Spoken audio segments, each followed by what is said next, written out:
আসসালামু আলাইকুম। আমি মোহাম্মদ জাকির হোসেন, বিভাগীয় প্রধান, রাষ্ট্রবিজ্ঞান বিভাগ, আব্দুল ওদুদ শাহ ডিগ্রি কলেজ, দামোদর চুয়াডাঙ্গা।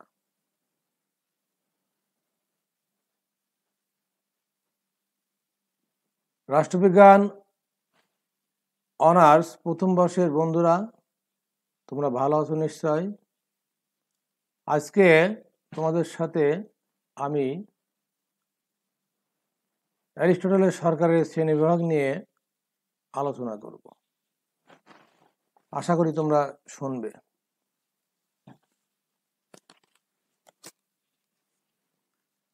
তোমরা দ্বিতীয় স্লাইডে করোনা ভাইরাসের একটি চিত্র দেখতে পাচ্ছ। এখানে লেখা আছে কোভিড-19 প্রিকশনস, অর্থাৎ কোভিড-19 এর পূর্ব সতর্কতা সমূহ। ডোন্ট বি অ্যাফ্রেড, ভয় পেও না। Be aware of the pandemic, মহামারী সম্পর্কে সতর্ক থাকবে। Use appropriate outfits if you compel to go out, যদি বাইরে যেতে হয় তাহলে মাস্ক পরে যাবে। Try to maintain proper diet, সঠিক খাবার খাবে। Do not forget to exercise at least 1 hour regularly, দৈনন্দিন কমপক্ষে 1 ঘন্টা ব্যায়াম করবে অথবা কায়িক পরিশ্রম করবে। Try to follow the guidelines of WHO and Bangladesh government,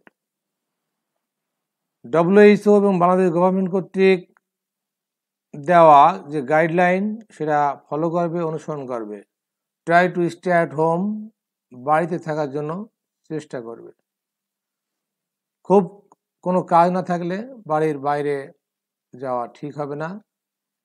এই সতর্কতাগুলো তোমরা নিজেরা মান্য করবে, পরিবারের সকলকে মানার জন্য বলবে, গ্রামবাসী, তোমাদের বন্ধুবান্ধব সবাইকে বলবে, তাহলেই তোমরা অনেকটা নিরাপদে থাকতে পারবে।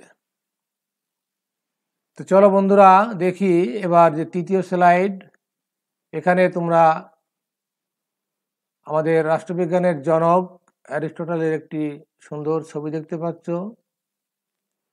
আমরা আজকে অ্যারিস্টটলের সরকারের শ্রেণীবিভাগ নিয়েই মূলত আলোচনা করব।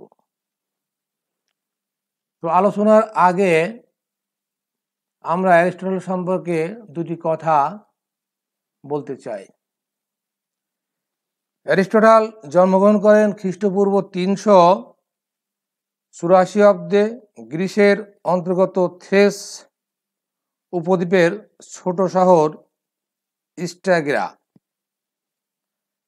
স্ট্রাগিরা নামক স্থানে এক সম্ভ্রান্ত পরিবারে। তার পিতা নিকোমাকাস ছিলেন ম্যাসিডোনিয়ার রাজা অ্যামিনতাস এর সভা চিকিৎসক। শুধু তাই নয়, নিকোমাকাস অ্যামিনতাসের অত্যন্ত অন্তরঙ্গ বন্ধু ছিলেন, খুব কাছের মানুষ ছিলেন।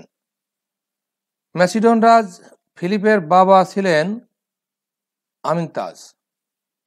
আলেকজান্ডার ছিলেন ফিলিপের পুত্র। অ্যারিস্টটল শৈশবকাল থেকে রাজ পরিবার, বিজ্ঞান ও চিকিৎসা শাস্ত্রের সঙ্গে পরিচিত ছিলেন। ফলে তিনি যেমন বিজ্ঞান মনস্ক ছিলেন তেমনি অভিজাততন্ত্র মনস্কও হয়ে পড়েছিলেন। উইল ড্রন্ট বলেছেন যে অ্যারিস্টটল এর শৈশবকাল সম্পর্কে নির্ভরযোগ্য তেমন কোনো তথ্য পাওয়া যায় না, তবে তিনি ছোটবেলায় তার বাবা মাকে হারিয়েছিলেন এটা জানা যায়। ফলে তিনি শৈশব অবস্থায় অনেকটা উচ্ছৃঙ্খল ও ভবঘুরে জীবনযাপনে ব্যস্ত হয়ে পড়েছিলেন। 18 বছর বয়সে তিনি এথেন্সে আসেন এবং প্লেটো প্রবর্তিত একাডেমিতে ভর্তি হন। সেখানে প্লেটোর কঠোর তত্ত্বাবধানে প্রায় 20 বছর জ্ঞান সাধনা করেন। তিনি এখানে বিভিন্নমুখী শিক্ষা লাভ করেন এবং এই শিক্ষার ভিতর দিয়েই তিনি প্লেটোর কাছে অত্যন্ত স্নেহের প্রিয় পাত্র হয়ে ওঠেন। যাই হোক, তার সম্পর্কে সংক্ষেপে কিছু কথা আমরা বললাম। আজকে আমাদের মূল আলোচনা বিষয় অ্যারিস্টটলের সরকারের শ্রেণীবিভাগ। চলো আমরা দেখি সরকারের শ্রেণীবিভাগ কিভাবে তিনি করেছিলেন। অ্যারিস্টটল সরকারের যে শ্রেণীবিভাগ করেছেন সেখানে তিনি দুটি নীতির ভিত্তিতে এটা করেছেন এই শ্রেণীবিভাগ। একটি হচ্ছে সংখ্যানীতি আর অপরটি হচ্ছে উদ্দেশ্য নীতি। এই দুটি নীতির ভিত্তিতে তিনি প্রথমে সংখ্যানীতির ভিত্তিতে যে শ্রেণীবিভাগটা করেছেন সেখানে বলেছেন যে একজনের শাসন, অর্থাৎ সংখ্যার ভিত্তিতে রাষ্ট্রের সার্বভৌম ক্ষমতা যখন একজনের হাতে থাকে তখন তাকে একজনের শাসন বলে অভিহিত করেছেন। যদি কয়েকজনের হাতে সার্বভৌম ক্ষমতা থাকে তাহলে সেটাকে বলেছেন কয়েকজনের শাসন। আর যদি বহুজনের হাতে এই শাসনভার বা সার্বভৌম ক্ষমতা ন্যস্ত থাকে তবে তাকে বলছেন বহুজনের শাসন। এটা সংখ্যানীতির ভিত্তিতে। আর উদ্দেশ্য নীতির ভিত্তিতে তিনি এটাকে দুই ভাগে ভাগ করেছেন। একটা হচ্ছে স্বাভাবিক সরকার, আর একটা হচ্ছে বিকৃত সরকার। সাধারণভাবে শাসক যখন ব্যক্তি স্বার্থের ঊর্ধ্বে থেকে সমষ্টির স্বার্থে সরকার পরিচালনা করে তখন তাকে স্বাভাবিক সরকার বলে। অর্থাৎ শাসকের উদ্দেশ্য হবে জনগণের কল্যাণ সাধন এবং সেখানে ব্যক্তি স্বার্থ আসবে না, জনগণের কল্যাণ সাধন হবে মূল কথা। তাহলে সেটাই হবে স্বাভাবিক সরকার। আর বিপরীতভাবে যদি সাধারণত শাসক যখন জনস্বার্থের পরিবর্তে ব্যক্তি স্বার্থকে প্রাধান্য দেয় তাকে বিকৃত সরকার বলা হয়। অর্থাৎ ওই ধরনের সরকারকে স্বাভাবিক রূপের বিপরীত অবস্থা বলা হয়। স্বৈরতন্ত্র, ধনিকতন্ত্র ও গণতন্ত্র হচ্ছে বিকৃত সরকার। পক্ষান্তরে আমরা পূর্বে যেটা আলোচনা করলাম স্বাভাবিক সরকার, সেটা হচ্ছে রাজতন্ত্র, অভিজাততন্ত্র এবং পলিটি, অর্থাৎ একজনের যে শাসন। এখন আমরা এই বিষয়গুলোকে একটু বিস্তারিত আলোচনা করব। এখানে এই যে একজনের শাসন, সংখ্যানীতির ভিত্তিতে যে একজনের শাসন, কয়েকজনের শাসন, বহুজনের শাসন, এটা আমরা যদি আলোচনা করি তাহলে আমরা দেখতে পারব যে এই যে একজনের শাসন, যদি এই শাসনটি জনগণের কল্যাণের জন্য হয়ে থাকে, কোনো ব্যক্তি স্বার্থের জন্য নয়, তবে এটাকে বলা হচ্ছে রাজতন্ত্র। অ্যারিস্টটল অবশ্য নিয়মতান্ত্রিক রাজতন্ত্রের সমর্থক ছিলেন। তারপরে আসে এই যে একজনের শাসন যখন সেটা ভালো শাসন হয় তখন সেটাকে রাজতন্ত্র বলা হচ্ছে। পক্ষান্তরে রাজতন্ত্রের বিপরীতধর্মী অর্থাৎ রাজতন্ত্রের বিকৃত সরকারের নাম হচ্ছে স্বৈরতন্ত্র। যখন রাষ্ট্রের শাসন ক্ষমতা এক ব্যক্তির হাতে থাকে এবং তিনি যদি প্রজাদের উপর অত্যাচার, উৎপীড়ন, নিপীড়ন, শোষণ, বঞ্চনা ইত্যাদি লিপ্ত থাকেন তখন তাকে বলা হচ্ছে স্বৈরতন্ত্র। এ অবস্থায় শাসক যে কোনো উপায়ে ক্ষমতায় আসীন থাকতে চায়। এরপরে যে কয়েকজনের শাসন, এই শাসনটি যদি জনগণের কল্যাণে পরিচালিত হয়, কোনো গোষ্ঠীর স্বার্থকে যদি না উদ্ধার করা হয়, যদি জনগণের কল্যাণের জন্য নিবেদিত থাকে, তবে এই কয়েকজনের শাসনকেই বলা হচ্ছে অভিজাততন্ত্র।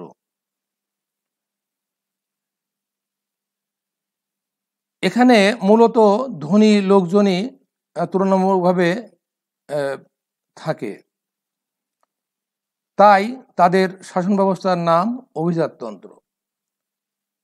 এরপরে আছে ধনিকতন্ত্র। অ্যারিস্টটল ধনিকতন্ত্র বলতে অভিজাততন্ত্রের বিপরীত, অর্থাৎ যদি কয়েকজনের শাসন এমন হয় যেটা জনগণের কল্যাণ সাধন না করে ব্যক্তির স্বার্থ উদ্ধার করে কিংবা নিজেদের স্বার্থ উদ্ধার করে, এরকম শাসন ব্যবস্থাকে অ্যারিস্টটল ধনিকতন্ত্র বলে অভিহিত করেছেন।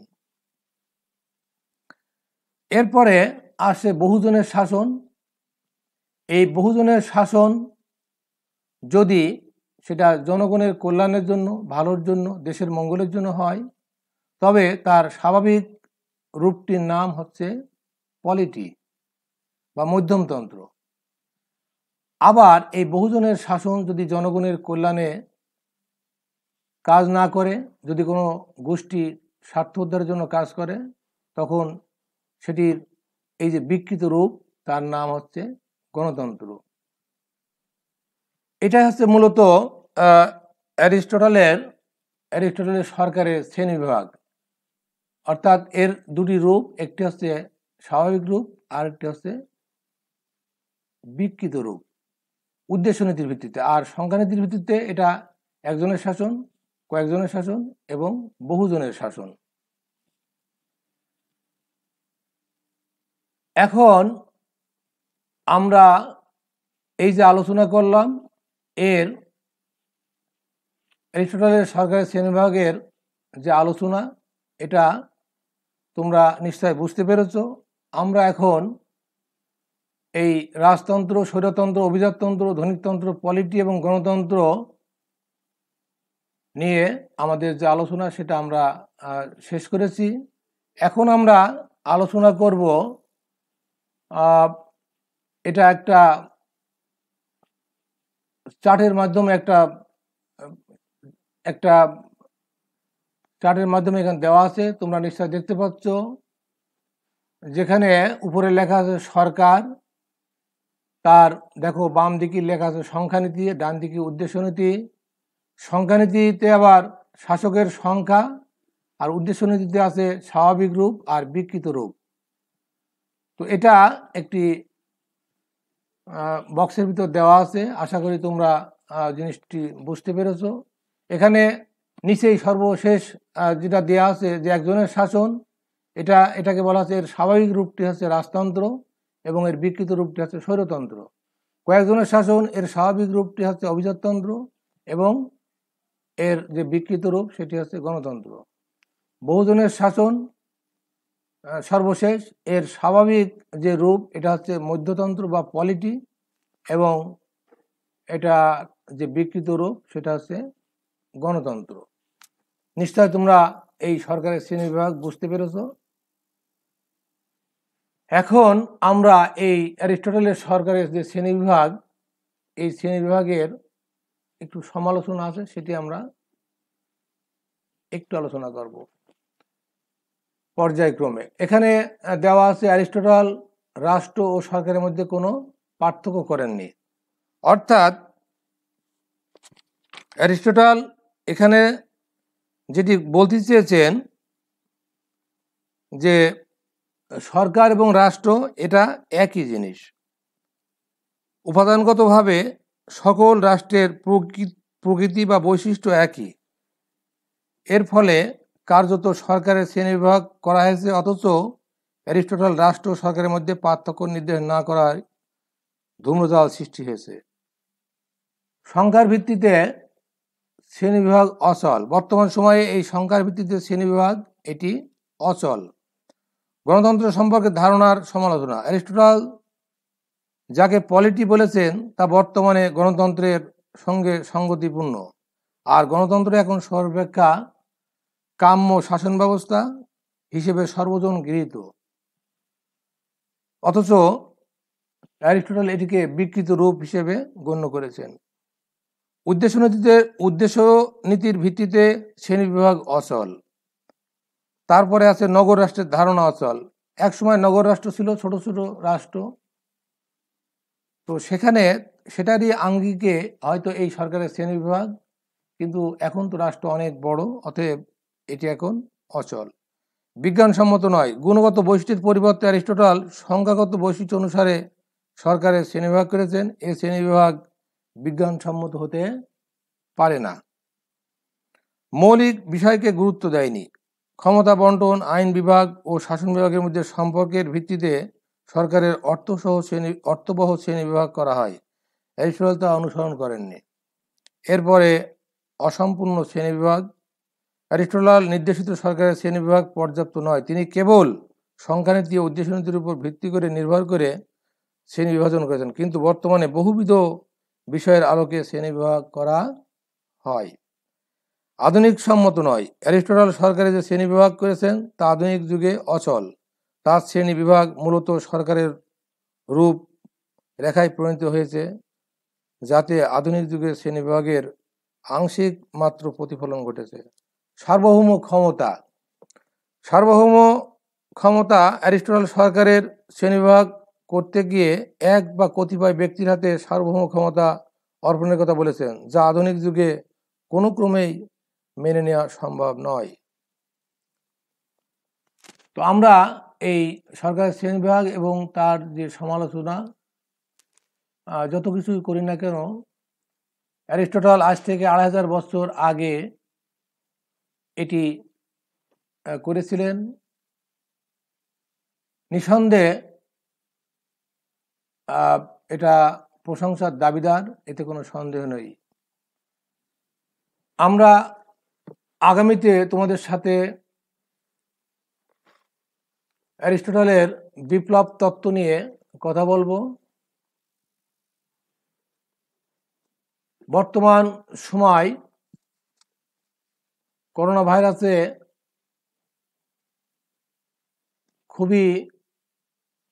বর্তমান সময়টি খুবই সমস্যা জর্জরিত। এই করোনা ভাইরাসের কারণে আমরা সবাই চতুর্দিক থেকে বিপর্যস্ত। তোমাদের ক্লাস সরাসরি নেওয়া সম্ভব হচ্ছে না, অনলাইনে নেওয়া হচ্ছে। এটিও আমি মনে করি তোমাদের জন্য আশীর্বাদ। তোমরা এই ক্লাস ঠিকমতো করবে, দেখবে, বই পড়বে, বেশি বেশি বাসায় থাকার জন্য চেষ্টা করবে। খুব কাজ না থাকলে বাড়ির বাইরে যাবে না।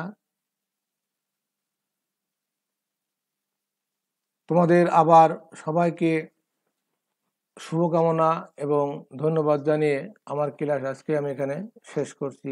খুদা হাফেজ।